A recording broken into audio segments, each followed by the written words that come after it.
జై భారత రాజ్యాంగం. నేను సంగటి Manohar Mahajan, south India media. Welcome to south India media. మన మీడియా మన ప్రాంతం. ప్రియమైనటువంటి ప్రజలారా, ప్రజాస్వామిక వాదులారా మరియు జాతి ముందు బిడ్డలారా, నిరంతర అవగాహన చైతన్య కార్యక్రమంలో భాగంగా ఈనాటి వీడియో విశ్లేషణ కార్యక్రమం వచ్చేసి ఏదైతే మొన్నటి రోజున 24వ తారీఖు నాడు దేశ అత్యున్నత న్యాయస్థానమైనటువంటి సుప్రీంకోర్టు వెలువరించినటువంటి ఒక సంచలన తీర్పు ఏదైతే ఉందో, ఈ ఎస్సీ ఎస్టీ అట్రాసిటీ యాక్ట్కు సంబంధించి మతం మారినటువంటి ఈ యొక్క షెడ్యూల్ క్యాస్ట్ పీపుల్ ఎవరైతే ఉన్నారో వారికి ఈ యొక్క ప్రివిలేజ్ వర్తించదు అన్నటువంటి తీర్పుపైనే ఈ యొక్క వీడియో విశ్లేషణ కార్యక్రమం. వాస్తవానికి సోదరులారా, పాపం సుప్రీంకోర్టు వారు 2 జడ్జీలతో కూడినటువంటి సాధారణ ధర్మాసనము ఏదైతే మొన్నటి రోజున అంటే తీర్పు ఎప్పుడో విచారణ అయిపోయింది, తీర్పును రిజర్వ్ చేసి మొన్నటి రోజున సరిగ్గా 24వ తారీఖు నాడే ఈ యొక్క తీర్పును ప్రకటించి, ఈ తీర్పు ద్వారా ఏం ఆశించినారో మరి భారతదేశం అంతా కూడా ఒక పండగ చేసుకునేటువంటి పరిస్థితి. పెద్ద ఇదొక ఉత్సవంలాగా భారతదేశంలో ఇదొక పెద్ద ఒక అంశంలాగా, ఇంకా వేరే అంశాలే లేవు. ఇదే ఒక సంచలనం లాగా, ఇదే ఒక మొత్తం భారతీయులకందరికీ కూడా ఒక పెద్ద ఈవెంట్ లెక్కన ఆ తీర్పును చూస్తా ఉన్నారు. వాస్తవానికి ఆ తీర్పులో కొత్తదనం అయితే ఏం లేదు. దాదాపుగా మేము కూడా చదివినాము, 33-34 పేజీల యొక్క తీర్పులో కొత్తదనం ఏం లేదు.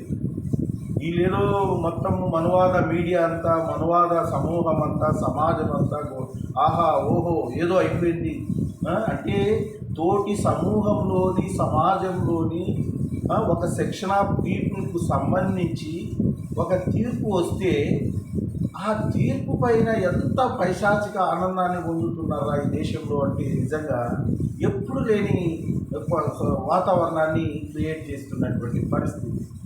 వాస్తవానికి ఒక సోదరుడు మనతో పాటి, ఒక సమూహము మనతో పాటి జీవిస్తూ నివసిస్తూ ఉన్నటువంటి సమూహానికి ఒక సాంకేతికంగా ఒక అంశంలో ఒక నష్టం చేకూర్చే పద్ధతుల్లో ఆ తీర్పు ఉంది కాబట్టి మిగతా సమూహాలు ఆనందపడిపోవడమా? అదేనా మానవత్వం అంటే?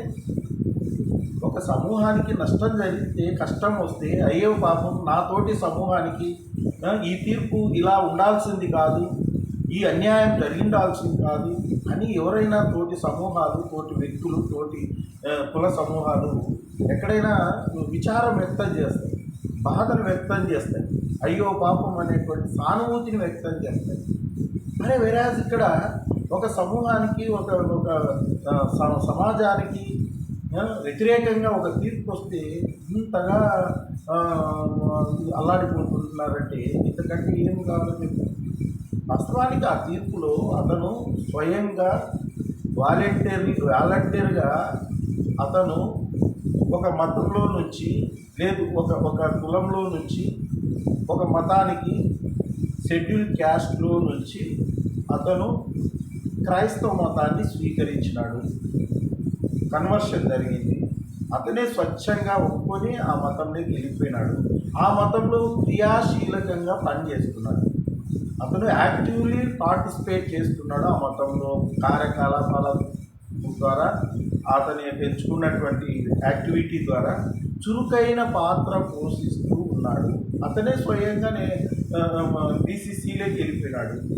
ఇప్పుడు ఎస్సీ కన్వర్ట్స్ వాళ్ళే స్వచ్ఛంగా మేము వెళ్ళిపోతాము, మేము ఈ కుల గుర్తింపులో, ఈ కుల హోదాలో, ఈ హిందూ కుల హోదాలో గుర్తింపులో మేము ఉండలేము, మేము స్వచ్ఛందంగా మా ఇష్ట ప్రకారము, మాకు ఎవరు బలవంతం పెట్టకుండానే మేము ఇంకో మతంలోకి వెళుతున్నాము అని వాళ్ళు డిక్లరేషన్ ఇస్తే కనుక ఇంకా దాంట్లో వేరేది ఏముంది? అందులో అది ఒక సపరేట్ కేసు, అదొక పాస్టర్ బ్యాక్గ్రౌండ్లో చూడాలా.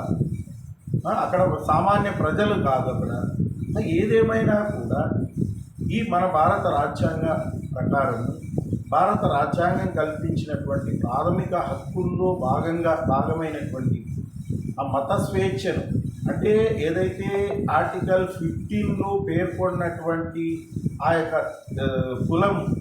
కులం పేరుతో, మతం పేరుతో, వర్ణం పేరుతో, వర్గం పేరుతో, లింగం పేరుతో, జాతి పేరుతోటి వివక్ష చూపి రాజ్యాంగ హక్కులను నిరాకరించరాదు అని చెప్పేసి స్పష్టంగా పేర్కొంటా ఉంది. ఆ యొక్క ప్రాథమిక హక్కుల్లో భాగమైనది అదే top most article.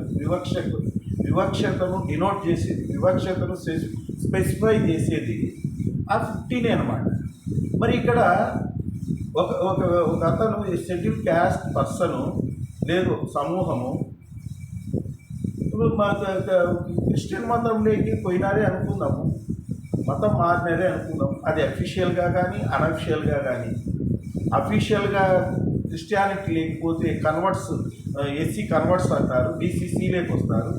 Unofficial converts వచ్చేసి వాళ్ళు ఎస్సీలలోనే కొనసాగుతూ అనధికారికంగా క్రైస్తవ మతాన్ని ఆచరిస్తుంటారు, అనుసరిస్తూ ఉంటారు, పుచ్చుకోండారు, స్వీకరించింటారు. అధికారికంగా క్రైస్తవ మతాన్ని స్వీకరించడం వేరు, పుచ్చుకోవడం వేరు, పొందడం వేరు. బట్ వేరే ఇక్కడ అనుసరిస్తూ ఉంటారు. ఆ యొక్క ప్రాక్టీసెస్ అంటే వాళ్ళు అనుసరిస్తూ ఉంటారు కానీ వాళ్ళు పుచ్చుకొని ఉన్నారు. సో ఇలాంటి డిఫరెన్సెస్ ఉంది. మరి ఆ పరిస్థితుల్లో వారు మతం మారినా కూడా వారికి ఆ మతంలో కూడా వివక్ష పోవడం లేదు. చాలా తీర్పులు, చాలా నివేదికలు కేంద్ర ప్రభుత్వానికి ఇచ్చినాయి. జస్టిస్ రంగనాథ్ మిశ్రా గారు 2007లో తన నివేదిక ద్వారా వీళ్ళు కులం మారినా మతానికి కులానికి సంబంధం లేదు, మతం మారినా కూడా ఆ మతంలో వివక్షత అట్లాగే కొనసాగుతూ ఉంది. వీరికి ఈ ప్రివిలేజెస్ తిరిగి షెడ్యూల్ క్యాస్ట్ ప్రివిలేజెస్ ఇవ్వాలా అని చెప్పేసి ఆయన కూడా ఒక ఎస్సీలుగానే పరిగణించాలా, ఎస్సీ అర్హతనే వీళ్ళకి ఇవ్వాలా అని చెప్పేసి రికమెండ్ చేసిన పరిస్థితి. అదేవిధంగా 2002లో వాజ్పేయి గారి ప్రభుత్వ హయాంలో అప్పుడు వచ్చేసి ఆ యొక్క కాన్స్టిట్యూషనల్ రివ్యూ కమిటీ అని ఒక ఆయనను former chief justice of India Venkatachaliah గారిని ఆ కమిటీ చైర్మన్గా చేసి ఆయన ద్వారా 3 వాల్యూమ్స్ తీసుకోవడం జరిగింది. ఆ 3 వాల్యూమ్స్లో ఈ యొక్క వారికి కాడికి వచ్చాక, ఈ యొక్క ఎస్సీ కన్వర్ట్స్ క్రిస్టియన్స్ కాడికి వచ్చాక ఆయన కూడా పేర్కొనడం జరిగింది. ఏమని వీళ్ళు మతం మారినా కూడా వీళ్ళు మతం మారినా కూడా వివక్షత అనేది పోలేదు. కాబట్టి వీళ్ళకు ఈ యొక్క రక్షణ చట్టాలన్నా కనీసము అంటే నాన్ స్టాట్యూటరీ బెనిఫిట్స్ అంటాం కదా, అంటే అఫ్కోర్స్ ఆ నాన్ స్టాట్యూటరీ బెనిఫిట్స్ ఏవైతే ఉన్నాయో వాటిని వీళ్ళకు ఎక్స్టెండ్ చేయాలా అని చెప్పేసి సిఫారసు చేసినట్టు మనకు. మరి ఇవన్నీ కూడా పెట్టుకొని ఏదో ప్రెసిడెన్షియల్ ఆర్డరు పారా 3ని పట్టుకొని, అది కూడా ప్రెసిడెన్షియల్ ఆర్డర్ పారా 3 కూడా అది చెల్లుబాటు కాదు, చల్లని నాణ్యం లాంటిది, చల్లని కాసు లాంటిది, అది వైడ్ అనేటువంటి పదము ఇక్కడ కాన్స్టిట్యూషన్లోన వాడినటువంటి పదం. అది వైడ్ అంటే కనుక అది చల్లదు, ఎందుకు పనికిరానిది అని అర్థం. అంటే ఇక్కడ ఈ ప్రాథమిక హక్కులకు భంగం కలిగే విధంగా ఏవైనా భారత ప్రభుత్వం కానీ, పార్లమెంట్ కానీ, లేదంటే ఒక ఆర్డర్ కానీ, లేదంటే ఒక నోటిఫికేషన్ కానీ ఇవ్వాలి అని అంటే కనుక వీటికి వ్యతిరేకంగా ఇస్తే అవి చెల్లుబాటు కావు. ఆ అధికారాన్ని నిరోధించే ఆర్టికల్ 13 క్లాస్ 2 క్లాస్ 3 అవి అక్కడే వెంటబడే ఎన్ఫోర్స్ చేస్తూ ఉన్నాయి, అవి డినోట్ చేస్తూ ఉన్నాయి. ఆర్టికల్ 341(1) ప్రకారము భారత రాష్ట్రపతి ఈ యొక్క గవర్నర్ల ద్వారా ఈ యొక్క జాబితాను, ఈ యొక్క గుర్తింపును, ఎస్సీ జాబితాను గుర్తించి ఒక ఆర్డర్ తయారు చేసి జాబితా ప్రకారము ఆయన నడుచుకోవాలి. ఈ ఆర్డరు జాబితా ఇవన్నీ కూడా ప్రాథమిక హక్కులను వైలేట్ చేసే విధంగా ఉండదు. ప్రాథమిక హక్కులను వైలేట్ చేయడం అంటే అర్థం ఏంటి? ఇక్కడ మత వివక్షత చూపి రాజ్యాంగ హక్కులను నిరాకరించరాదు అని చెప్తుంది కదా. మరి అక్కడ ప్రెసిడెన్షియల్ ఆర్డర్లో పేరా 3లో 1950 ప్రెసిడెన్షియల్ ఆర్డర్ పేరా 3లో నువ్వు మతాన్ని చొప్పిస్తున్నావు కదా అక్కడ. మరి ఇక్కడ ఈ ఫండమెంటల్ రైట్స్ను వైలేట్ చేసినట్టే కదా. అంటే అది పేరా 3 చెల్లుబాటు అవుతుందా? కాబట్టి చాలా అంశాలు ఇందులో ఇమిడి ఉన్నాయి. ఈ కేసును కేవలము ఒక పాస్టర్ బ్యాక్గ్రౌండ్లో చూడాలా? ఏకంగా సాక్షాత్ అతను పాస్టర్ హోదాలో పనిచేస్తున్నటువంటి వ్యక్తి అయినా కూడా అతను నాకు వర్తిస్తుంది అని క్లెయిమ్ చేసుకోవాలని చూసినాడు. ఎస్, అది పోరాట పటిమ అంటే. అవును, అతను కూడా వర్తిస్తుంది. అతను ఎయిదర్ ఎస్సీస్లో ఏదో మాల కానీ మాదిగ కానీ కలిగి ఉంటారండి. ఈ మాలా మాదిగలు అనబడే వాళ్ళను దేనిని ప్రామాణికంగా ప్రాతిపదికగా చేసుకొని గుర్తిస్తారు? ఈ యొక్క అర్హత ప్రామాణికతను నిర్దేశిస్తారు. ఎస్సీల అదే కదా ఆర్టికల్ 366 చెప్తుంది, స్పెసిఫై చేస్తుంది ఎవరు ఎక్కడి నుంచి వస్తారు, ఎవరు ఏ ప్రాతిపదికన వీరిని గుర్తిస్తారు, వీరిని జాబితా చేస్తారు అన్నటువంటిది ఆర్టికల్ 366 స్పెసిఫై చేస్తుంది, మెన్షన్ చేస్తాము. ఇక్కడ సమానత్వ హక్కులకు భంగం కలుగుతూ ఉంది. Article 14, 15, 16 equal opportunities. తర్వాత 17 అన్టచబిలిటీ అన్టచబిలిటీ అమానుషం అంటుంది. ఆర్టికల్ 19 భావ ప్రకటన స్వేచ్ఛ, భావ వ్యక్తీకరణ స్వేచ్ఛ. ఆర్టికల్ 21 గౌరవంగా జీవించే హక్కును కాలరాయకూడదు. ఇంకా యాజ్ యూజువల్గా ఆర్టికల్ 25 to 28 వరకు రిలీజియస్ ఫ్రీడమ్ ఉంది. ఇంకా చెప్పండి మరి, పక్కేమో రిలీజియస్ ఫ్రీడమ్ ఉంది, నువ్వు ఏ మతాన్నైనా పుచ్చుకో, స్వీకరించు, అనుసరించు, ఆచరించు, నీ మతాన్ని పెంపొందించుకో అని చెప్తారు.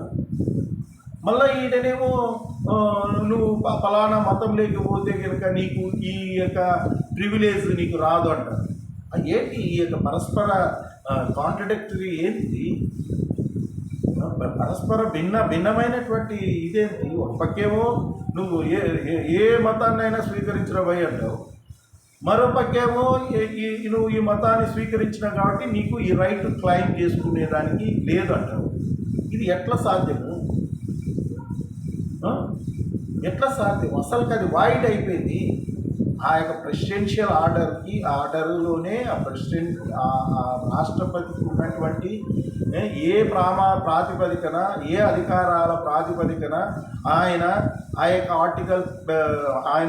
యొక్క ప్రెసిడెన్షియల్ ఆర్డర్లో 1950 పేరా 3లో ఈ యొక్క దీన్ని చొప్పించినాడు. మత వివక్షత ఓన్లీ హిందూ మతంలో ఉన్న వాళ్ళకే, హిందూ మత అవలంబకులకే ఈ యొక్క ప్రివిలేజెస్. ఏ ప్రివిలేజెస్ ఏవైనా కానీ విద్య, ఉద్యోగ, రాజకీయాలలో అయితేనేమి, రక్షణ చట్టము, SC/ST atrocity act 17 article 17 base చేసుకొని రూపొందించినటువంటి యాక్ట్.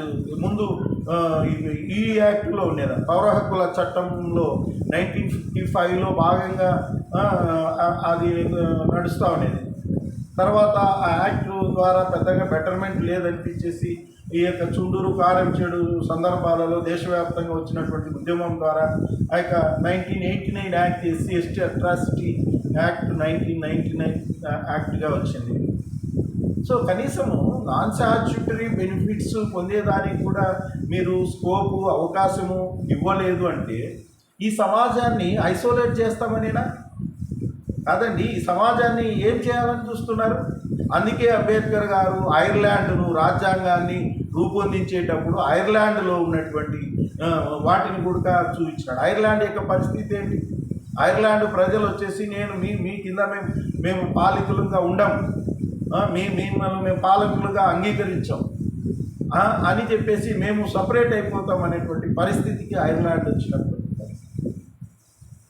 అదే పరిస్థితి భారతదేశంలో కూడా ఈ ప్రజలు, ఈ సమూహము, అరే మమ్మల్ని ఈ సమాజము మమ్మల్ని ఇంత వివక్షపూరితంగా చూస్తుందా, మాకు ఒక హక్కును, రాజ్యాంగ హక్కును కల్పించే దానికి ఇంత పెద్ద మొత్తం సమూహం అంతా ఏకమై మమ్మల్ని ఇంతగా నీచంగా ఇంతగా అన్యాయంగా చూస్తుందా అని ఈ సమూహాలు అనుకొని మేము మీతో కలిసి ఉండము, మా పంచాయతీ మాకు కేటాయించండి, మా దేశాన్నో లేకపోతే మా రాష్ట్రాన్నో మాకు ఒక స్వతంత్ర ప్రతిపత్తి కలిగినటువంటి డొమినియన్ స్టేటస్ ఇవ్వండి అని అడిగితే ఏంటి మీ పరిస్థితి? ఏంటి మీ పరిస్థితి? దేశం ఏమవుతుంది? దేశాన్ని ఏం చేయాలని చూస్తున్నారు మీ తీర్పుల వల్ల, మీ యొక్క దీనివల్ల? ఒక అభిప్రాయాన్ని కలిగి ఒక సమూహము, ఒక మేజర్ సమూహము ఒక అభిప్రాయాన్ని కలిగి ఉంటే ఆ అభిప్రాయాన్నే ప్రాతిపదికగా తీసుకొని మీరు తీర్పులు ఇస్తా వస్తారా? ఒక అభిప్రాయాన్ని బలమైన అభిప్రాయము ఏర్పడి ఉంది సమాజంలో. ఆ బలమైన అభిప్రాయానికి అనుగుణంగానే మీ తీర్పులు ఉన్నాయి. కానీ ఇక్కడెక్కడ కూడా మీరు వచ్చేసి ఈ తీర్పుల్లోన ఒక ఔన్నత్యాన్ని, ఈ తీర్పుల్లోన ఒక గొప్పతనాన్ని, ఈ తీర్పుల్లోన ఒక హేతుబద్ధతను, ఈ తీర్పుల్లో ఉన్నటువంటి లోతైనటువంటి అవగాహనను, దేశ యొక్క సమైక్యతను, సమగ్రతను, అఖండతను మీరు గుర్తించరా, గమనించరా? మళ్ళీ బలవంతంగా ఒక సమాజాన్ని మీలో కలుపుకుంటారా? కాబట్టి అంబేద్కర్ గారు ఎంతో ముందు చూపుతోటి, దూరదృష్టితోటి, దార్శనికతతోటి ఈ దేశంలో ఉన్నటువంటి ప్రజలందరూ కూడా మేమంతా ఒక్కటే, మేమంతా భారతీయులం, మేమంతా ఒక్కటే అనే భావన కలిగించేలాగా రాజ్యాంగాన్ని రచిస్తే ఆ రాజ్యాంగంలో ఉన్నటువంటి గొప్ప గొప్ప అంశాలను తీసుకొని మీరు మిగతా సమూహాలు ఇది కాకుండా ఎస్సీ ఎస్టీ అట్రాసిటీ కేసెస్ సాధారణ ప్రజలు దుర్వినియోగం చేయలేదండి. ఎస్సీ ఎస్టీ అట్రాసిటీ యాక్ట్ను సాధారణ ప్రజలు ఎవరు కూడా దుర్వినియోగం చేయలే. రాజకీయాలకు అతీతంగా ఉన్న సమూహాలు, సమాజాలు దుర్వినియోగం చేయడం లేదు. రాజకీయ పార్టీలలో ఉండే కొందరు ఈ యాక్ట్ను దుర్వినియోగం చేస్తున్నారు అంతే తప్ప ఇది అద్భుతమైనటువంటి act. SC ST atrocity act మంచి అద్భుతమైనటువంటి యాక్టు, బలహీనులకు ఒక బలం పెంచే యాక్టు, ఒక వివక్షపూరితమైనటువంటి ధోరణులు లేకుండా అంటరానితనం, అస్పృశ్యత అనేది తగ్గి నిర్మూలించబడాలా అనే దానికోసంగా యాక్ట్ వచ్చింది. మీరేం చేస్తున్నారు? యాక్ట్ను చిలువల పొలవలుగా మలుస్తున్నారు. యాక్ట్ను ఎవరికి వచ్చినట్టు వారు అన్వయిస్తున్నారు, ప్రిడిక్ట్ చేస్తున్నారు. ఇదేనా?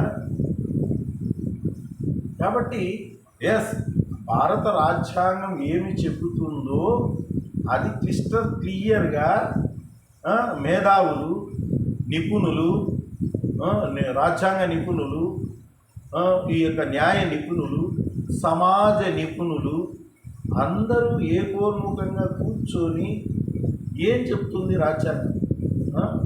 వీళ్ళే కాదండి, జడ్జెస్సే కాదు, తీర్పులు ఇచ్చే వాళ్ళే కాదు, వాదనలు వినిపించే న్యాయవాదులే కాదు, సమాజ ఉద్ధారకులతోటి కూడా కలుపుకొని చర్చలు చేయాలి. ఇట్టటి సమాజ ఉద్ధారకులు, సమాజ నిపుణులు చాలామంది ఉంటారు. వివిధ రంగాలలో నిష్ణాతులైనటువంటి సమాజంలో ఉన్నటువంటి వాళ్ళు ఉన్నారు. వాళ్ళని కూడా చర్చలకు ఆహ్వానించాలి. ఇట్లాంటి క్రిటికల్ సబ్జెక్ట్ వచ్చినప్పుడు, సంక్లిష్టమైనటువంటి సబ్జెక్టు మన ముందరికి వచ్చినప్పుడు సమాజంలో ఉన్నటువంటి వాళ్ళ యొక్క అభిప్రాయాలు కూడా తీసుకోవాలి. సమాజం ఏమనుకుంటుంది అనేది కూడా తీసుకోవాలి. ఇవాళ వచ్చేసి వాళ్ళు మేము లిటరల్గా కొందరు ఎస్సీ కన్వర్ట్స్ అఫీషియల్గా క్రైస్తవ మతంలోకి వెళ్ళినారు. వాళ్ళతో పంచాయతీ లేదు. వాళ్ళు మేము బీసీసీలంగానే కొనసాగుతాం అని అంటున్నారు.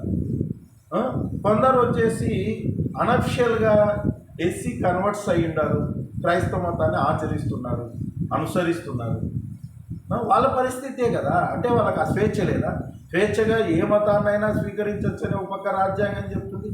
మరి అదే రాజ్యాంగం ప్రకారం స్వేచ్ఛగా ఈ ఎస్సీలు ఇంకొక మతాన్ని ఆచరిస్తే ఈ ప్రివిలేజెస్ రద్దు చేస్తాము, ఈ ప్రివిలేజెస్ మీకు ఉండవు అని అంటున్నారు. ఏంటి ఇది? కాబట్టి దీనిపైన పెద్ద ఎత్తున చర్చ జరగాలి. ఈ రాజ్యాంగం ప్రాథమిక హక్కులు ఏం చెప్తున్నాయి? అదేవిధంగా ఇక ప్రియాంబుల్లో కూడా ఉందండి. ఇక basic structure of Indian constitution ఏదైతే ప్రియాంబుల్లో కూడా ఆ యొక్క ప్రియాంబుల్లో కూడా ఉంది ఇది. లేదా అసలు భారత పార్లమెంటుకు ఉన్నటువంటి పరిమితమైనటువంటి అధికారాలను కూడా చూపిస్తూ చూపిస్తూ ఉంది రాజ్యాంగంలో. ఆర్టికల్ 13 క్లాస్ 2 క్లాస్ 3 అదే కదా సూచిస్తుంది, మెన్షన్ చేస్తుంది.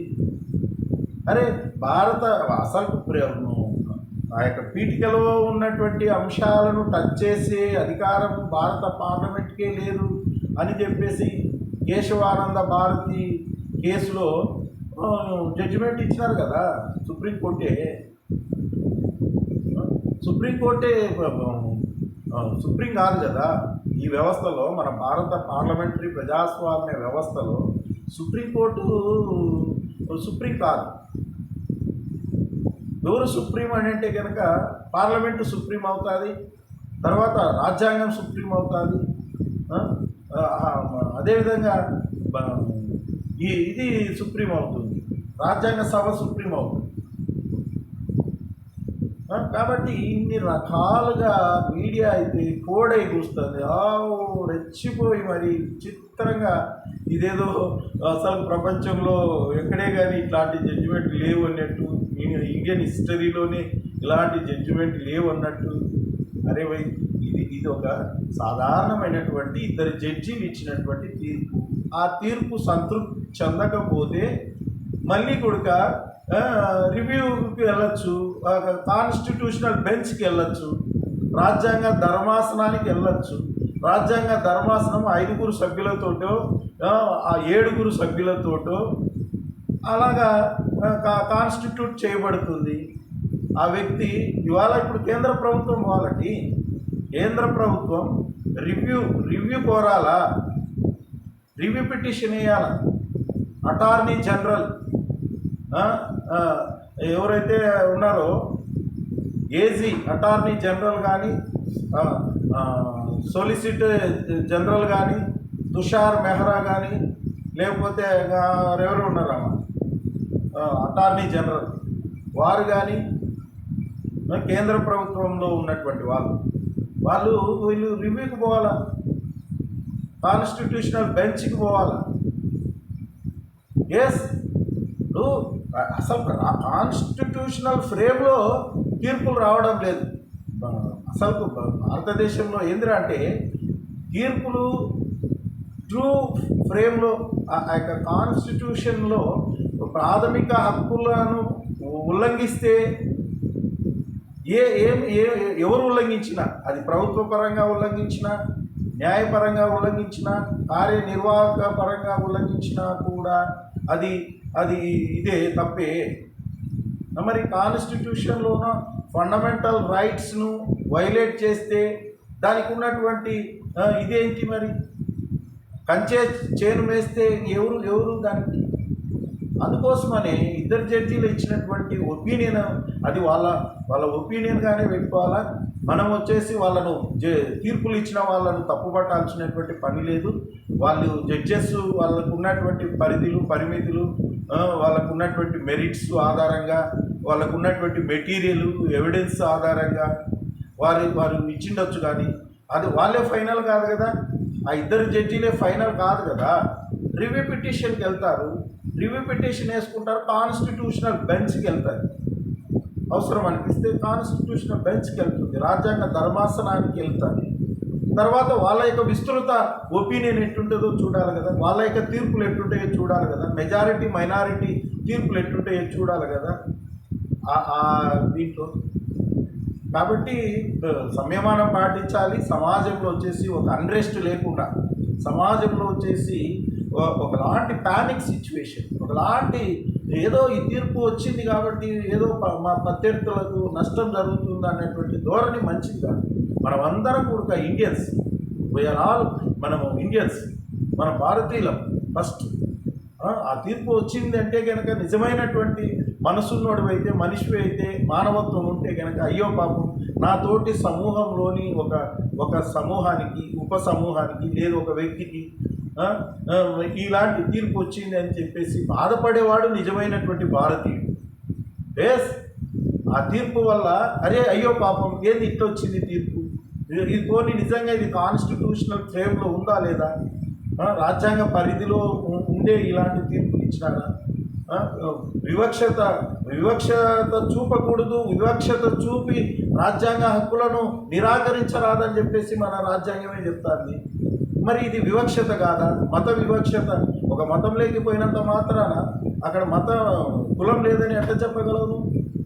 క్రైస్తవ మతంలో కులం లేదని చెప్పగలవా? ఇది భారతదేశ భూభాగంలో ఉన్నటువంటి ఒక వ్యవస్థ, ఒక క్రైస్తవ వ్యవస్థ. ఆ వ్యవస్థలో వితిన్ మన జియోగ్రఫికల్ ఏరియాలోనే కదా ఉండేది. మన యొక్క భౌగోళిక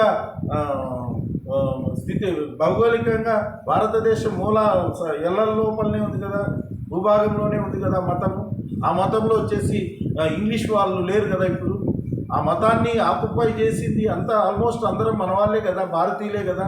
అది బ్రాహ్మణ్స్ అయినా, క్షత్రియులైనా, వైశ్యులైనా, కమ్మైనా, కాపైనా, రెడ్డి అయినా, వెలమైనా, లేదంటే కనుక బీసీలైనా, లేదంటే కనుక ట్రైబల్స్ అయినా, ఇలాగా అందరూ మన భారతీయులే ఆ మతాన్ని ఓన్ చేసుకుంటారు కదా. మరి ఆ మతంలో కులం లేదని నువ్వెలా చెప్పగలవు? అదండి, ఎవరో చెప్పింది నువ్వెట్టింటావు? సుప్రీంకోర్టు వారు ఎట్టింటారు? ఆ మతంలో క్యాస్ట్ డిస్క్రిమినేషన్ లేదని మీరెట్టా ఈ కన్క్లూజన్కి వస్తారు? మీ దగ్గర ఏమి ఎవిడెన్సెస్ ఉన్నాయి?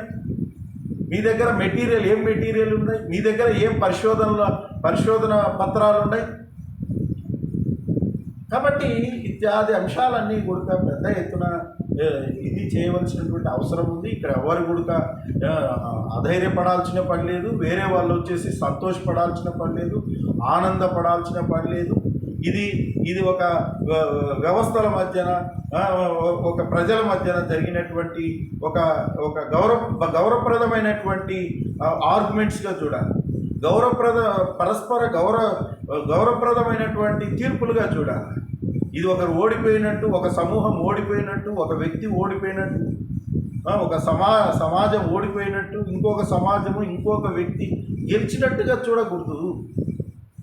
ఎస్, అతని యొక్క రాజ్యాంగ హక్కును అతను వాడుకోవాలని చూసినాడు. ఎస్, నేను మతం మారినా కూడా నేను అఫీషియల్గా నా యొక్క సమ్మతి మేరకు, నా అంతరాత్మ మేరకు నేను క్రైస్తవ మతాన్ని స్వీకరించినా కూడా అక్కడ నన్ను వీడు వాడు కదా, అతనే కదా అన్న భావన ఆ సమూహాలలో ఉంది. అతను ఆడు కదా అంటే అర్థం ఏంటి? ఇతను ఎయిదర్ మాలా ఆర్ మాదిగా, ఇతను ఎస్సీ కదా అనే ధోరణి, అనే దృక్పథము, అనే భావన, అనే వైఖరి, అనేక ఆలోచనతోటి ఆ వ్యవస్థలోని సమూహాలు, ఆ వ్యవస్థలోని వ్యక్తులు, సమాజాలు అనుకుంటున్నాయి. కాబట్టి నేను ఈ హ్యూమిలేట్ అవుతున్నా, నేను ఈ ఫీలింగ్ నేను స్వయంగా నేను చవి చూస్తున్నా. కాబట్టి నేను అతన్నే కదా, అక్కడి నుంచి వచ్చినోనే కదా నేను అనే కోణంలో అతను వచ్చేసి ఈవెన్ పాస్టర్గా ఉన్నప్పటికీ తన యొక్క భారతదేశ సామాజిక వ్యవస్థ కుల పునాదులపైన నిర్మించబడి ఉంది. ఇది ఎవరు అవునన్నా కాదన్నా, ఎవరు నమ్మినా నమ్మకపోయినా ఇది వాస్తవం. భారతదేశ సామాజిక వ్యవస్థ కుల పునాదులపైన నిర్మించబడింది. చాతుర్వర్ణ వ్యవస్థ ద్వారా, మనుస్మృతి ద్వారా, నిచ్చెనమెట్ల కుల వ్యవస్థ ద్వారా ఈ సిస్టమ్ ఆఫ్ క్యాస్ట్ సిస్టంలో ఇండియాలో కంప్లీట్గా ఇది శాసిస్తూ ఉంది. ఈ వ్యవస్థలో ఏ మతమైనా ఏ మతంలోకి వెళ్ళినా కూడా ఆ మతంలో కూడా అలాంటి వివక్షతలే అక్కడ కూడా కొనసాగుతున్నాయి. కాబట్టి అక్కడ మేము పోరాటం చేయలేని పరిస్థితి. పోరాటం బలహీనులకు ఎవరు అండగా ఉండాలండి? సమాజం అండగా ఉండాలా? ప్రభుత్వాలు అండగా ఉండాలా? అక్కడ సంస్కరణలు ఏవైనా చేంజెస్ ఏదైనా వచ్చేదానికి ప్రభుత్వం కూడా కృషి చేయాలి. అక్కడ వివక్షత ఉంది అంటే కనుక అక్కడ కూడా అట్రాసిటీ యాక్ట్ అట్రాక్ట్ అయ్యేటట్టు పెట్టాలా? ఏం తప్పేముంది? అదండి, ఒక బలహీనుడికి, ఒక అస్పృశ్యుడికి, ఒక అట్టరాని వాడికి ఎక్కడికి పోయినా కూడా అదే పరిస్థితి ఉండేటప్పుడు ఈ కుల నిర్మూలన సిద్ధాంతంలో భాగంగా ఈ యొక్క వివక్షతలకు వ్యతిరేకంగా అక్కడ కూడా ఒక అట్రాసిటీ యాక్ట్ని తీసుకొస్తే ఎందుకు కానీ వాళ్ళు ఈ పరిస్థితుల్లోకి ఈ విధంగా తప్పుదో పట్టించే విధంగా ఈ విధంగా తప్పుడు వ్యవహారంతో నడవరు కదా. రైట్ ట్రయల్గా అప్పుడు వాళ్ళకు ఉన్నటువంటి ఆ ప్రివిలేజ్ను ఆ యొక్క స్టాచ్యుటరీ బెనిఫిట్ని వాడుకుంటారు. కాబట్టి ఈ సందర్భంగా నేను మనవి చేసేది ఏంటంటే ఖచ్చితంగా ఈ యొక్క తీర్పు ఏదైతే ఇద్దరు సాధారణ జడ్జీలు ఇచ్చినటువంటి తీర్పు ద్వారా ఎవరికి ఒరిగిందేమీ లేదు, ఎవరికి నష్టమేమీ లేదు. ఇది సర్వసాధారణమైనటువంటి తీర్పులో భాగమే. దీంతోటి ఏదో మొత్తం అంతా కూడా ఏదో అయిపోయింది అన్నటువంటి భావన, ఆలోచన, అవగాహన ఏమి లేకుండా ఎవరు కూడా ఇది చేయరాదు. వీరు కూడా ఈ సమాజంలో భాగమే, వీరు కూడా మన సోదరులే. ఎస్సీ కన్వర్ట్స్, బీసీసీస్ ఆల్సో మన వాళ్ళే, వాళ్ళు ఎవరో కాదు, వాళ్ళు మన భారతీయులే. సో ఇక్కడ నుంచి పోయిన వాళ్ళే వాళ్ళు. ఇక్కడ నుంచి ఈ వ్యవస్థలో నుంచి, ఈ కుల వ్యవస్థలో నుంచి, ఈ యొక్క మత వ్యవస్థలో నుంచి అక్కడికి పోయిన వాళ్ళే. కాబట్టి వాళ్ళు ఎక్కడి నుంచో బయట దేశం నుంచి వచ్చిన వాళ్ళు కాదు, వారు కూడా మన సోదరులే. వారిని కూడా గౌరవిస్తాం. తీర్పులు అనేటువంటివి ఇట్లాంటివి వస్తుంటాయి. ఇలాంటి వాటిని వచ్చేసి సరిచేసేటువంటి వ్యవస్థ, మెకానిజం, సిస్టమ్ వచ్చేసి మళ్ళీ ప్రజలే అంతిమంగా. కాబట్టి ఇలాంటి తీర్పులు వచ్చినప్పుడు ఎలాగ వ్యవహరించాలా, ప్రభుత్వాలు ఎలా వ్యవహరించాలా, రాజకీయాలు ఎలా నడిపించాలా, ఆ రాజకీయాల చుట్టూ, ఆ మతాల చుట్టూ అల్లుకుపోయినటువంటి ఇటువంటి బాధ్యత లేని సమాజాన్ని ఎలా సరిచేయాలా అనేటువంటి విధంగా కూడా ముందుకు నడుచుకోవాలని చెప్పేసి ఈ సందర్భంగా మనం చేస్తూ, ఖచ్చితంగా ఈ తీర్పు రాజ్యాంగ వ్యతిరేకమైనటువంటి తీర్పుగా మేము అభివర్ణిస్తూ ఉన్నాం. రాజ్యాంగంలోని ప్రాథమిక హక్కులకు భంగం కలిగించే విధమైనటువంటి తీర్పుగా దీనిని మేము ప్రకటిస్తూ ఉన్నాం. ఖచ్చితంగా ఈ సమూహాలు ఎవరైతే ఈ యొక్క ఎస్సీ కన్వర్ట్స్, బీసీసీగా కొనసాగుతున్నటువంటి వాళ్ళు ఎవరైతే అనఫిషియల్గా ఎస్సీస్ కానీ అనఫిషియల్ ఎస్సీ కన్వర్ట్స్ వీరు ఇంకా అలాంటి సమూహాలకు మా వంతు సహకారం అందిస్తాము. మా వంతు మేము పీడితుల వైపు ఉంటాము, బాధితుల వైపు ఉంటాము, అణగారిన వర్గాల వైపు ఉంటాము, నోరు లేని వాళ్ళ వైపు ఉంటాము, అవసరతలో ఉన్న వాళ్ళ వైపు ఉంటాము, అర్హుల వైపు మేము నిలబడతాము అని చెప్పేసి ఈ సందర్భంగా మనవి చేస్తూ సెలవు తీసుకుంటున్నాను. జై భీమ్, జై భారత రాజ్యాంగం.